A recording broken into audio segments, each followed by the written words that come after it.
Bapak, Ibu, saudara-saudari sekalian yang terkasih dalam Kristus, salam damai untuk kita semua. Semoga gembira di hari raya Natal dan juga gembira menyambut kedatangan tahun yang baru, tahun 2022. Senantiasa menyertai dan memenuhi hidup dan hati saudara-saudari dimanapun berada. Hari ini kita semua dengan penuh rasa bersyukur dan bahagia merayakan dan menyambut kedatangan tahun yang baru, sambil bersyukur dan berterima kasih kepada Tuhan yang Maha Baik yang menemani kita dalam perjalanan kita sepanjang tahun yang telah berlalu, di mana kita dituntun dalam setiap kelemahan kita, dalam setiap kekurangan kita, dan dalam setiap kesedihan kita. Di sana Allah hadir secara misterius di dalam diri saudara-saudari dan sesama kita, atau bahkan mujizat yang pernah kita alami dalam kehidupan kita masing-masing. Dan juga bukan hanya itu, saudara-saudari sekalian yang terkasih, saya yakin dan tahu pasti bahwa di dalam semua kebahagiaan dan kegemerlapan hidup, kita bersyukur dan kita tahu bahwa Tuhan tidak pernah melepaskan kita bergembira sendiri. Allah akan sangat bergembira kalau di dalam peziarahan kita pada hari-hari dan tahun yang telah berlalu, kita memusatkan peziarahan kita dan kita menunjukkan cinta kita kepada Sang Putra yang lahir, Sang Emmanuel. Bapak, Ibu, saudara-saudari sekalian yang terkasih, gereja atau Bunda Gereja memberikan sebuah pelajaran spiritual kepada kita.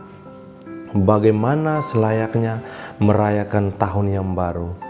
Tahun yang baru diberikan kepada kita waktu dan kesempatan yang baru untuk kita semakin hari semakin mendalami iman dan kecintaan kita pada Tuhan, pada gerejanya, dan juga pada masyarakat kita. Dan pada hari ini pula, saudara-saudari terkasih, gereja memperingati Maria Bunda Allah. Mengapa di awal tahun, di hari pertama tahun yang baru ini, gereja memperingati Maria Bunda Allah?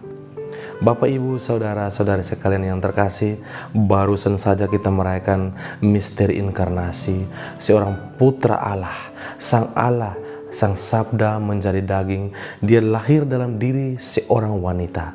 Dan oleh karena itu, bacaan kedua pada hari ini menggambarkan kepada kita bahwa dengan kehadiran Sang Ibu, Sang Santa Perawan Maria, misteri inkarnasi menjadi mungkin dan keselamatan menjadi hal yang realistis, yang nyata buat kita, sebab Sabda sudah menjadi daging. Dan hari ini kita merayakan sebuah perayaan iman, yaitu Maria sebagai Bunda Allah. Hal Maria sebagai Bunda Allah perlu kita pelajari dan kita kembali dalam sejarah gereja. Pada awal abad kelima, tepatnya pada tahun 431, di mana para bapak gereja kita mengadakan sebuah konsili di Efesus dan menetapkan bahwa Maria sebagai Theotokos atau Mater Dei, yang artinya dia yang melahirkan putra Allah. Dan pada kesempatan itu mereka menjelaskan bahwa bukan Allah berasal dari Maria, atau Maria adalah sumber kehadiran seorang Allah, bukan. Tetapi karena Sang Allah mau menjadi manusia, mau masuk dalam kehidupan kita, kehidupan manusia yang begitu dosa, yang sudah tidak bisa disembuhkan lagi, harapan sudah semakin hilang, dan Allah peduli. Oleh karena itu dia mau menjadi manusia, mau masuk dalam kehidupan kita, dan dia lahir dari seorang perawan yang suci. Oleh karena itu Maria dijuluki Mater Dei atau Theotokos, yang artinya dia yang melahirkan putra Allah. Maria adalah dia atau seorang ibu yang dipercaya Tuhan secara istimewa untuk mengandung dan melahirkan putra Allah. Dan karena dia mengatakan, terjadilah padaku menurut perkataanmu, Maria disucikan sejak awal mula. Dia menjadi ciptaan yang paling indah dari semua ciptaan. Dari semua umat manusia, Maria adalah ciptaan terindah, dan dia dianugerahi gelar Mater Dei atau Bunda Allah, atau dia yang melahirkan putra Allah, Sang Sabda menjadi daging. Dan oleh karena itu pada hari pertama tahun yang baru ini, marilah kita belajar dari Sang Tuhan. Karena Sang Tuhan yang menginginkan keselamatan manusia, Dia mau datang. Dan juga karena kooperatif dari Maria sebagai mewakili, Dia yang mewakili kita dari seluruh umat manusia, yang menjawab, yang sepantasnya mengatakan, terjadilah padaku menurut perkataanmu. Hendaknya hidup kita menjadi instrumen keselamatan, instrumen kebahagiaan, dan instrumen perubahan atau pertobatan bagi diri sesama kita. Sebab ketika hidup kita yang selama ini diwarnai dengan keegoisan, kesombongan, atau acuh tak acuh, atau mungkin hidup kita yang selama ini ditaburi dengan kebencian, keserakahan, dan seringkali kita menginginkan kematian atau kesengsaraan sesama saudara kita. Mari kita belajar dari Maria, sebab kita tahu kehendak Allah untuk semua kita, untuk saya dan Anda, pastilah yang terbaik. Allah tidak mau kita sengsara dalam dosa. Allah tidak mau kita tenggelam dalam kealpaan kita. Dan Allah tidak sudi kita memeras sesama kita. Kita mencurigai, kita menabur dendam terhadap sesama. Sebab kehendak Allah adalah yang terbaik untuk kita, yaitu kesejahteraan kita dalam relasi kita dengan sesama, kehidupan kita dengan alam semesta, dan juga keharmonisan kita dalam berelasi dengan dirinya.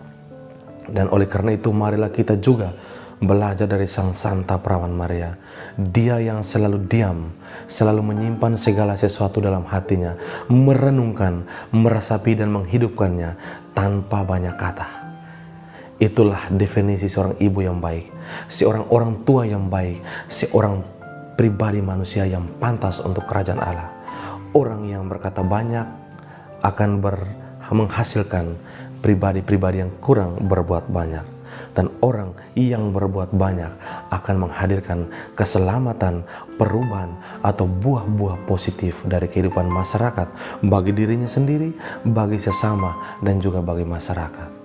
Selamat merayakan tahun baru, dan marilah kita giat atau mendekatkan diri semakin hari kepada hati Sang Santa Perawan Maria. Sebab dengan Santa Perawan Maria Bunda Allah, Dia yang melahirkan juru selamat kita akan dengan cepat sampai kepada Tuhan kita Yesus Kristus.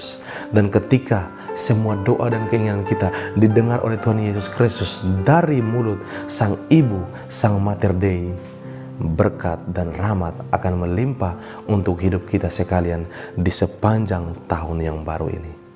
Semoga Tuhan memberkati kita semua.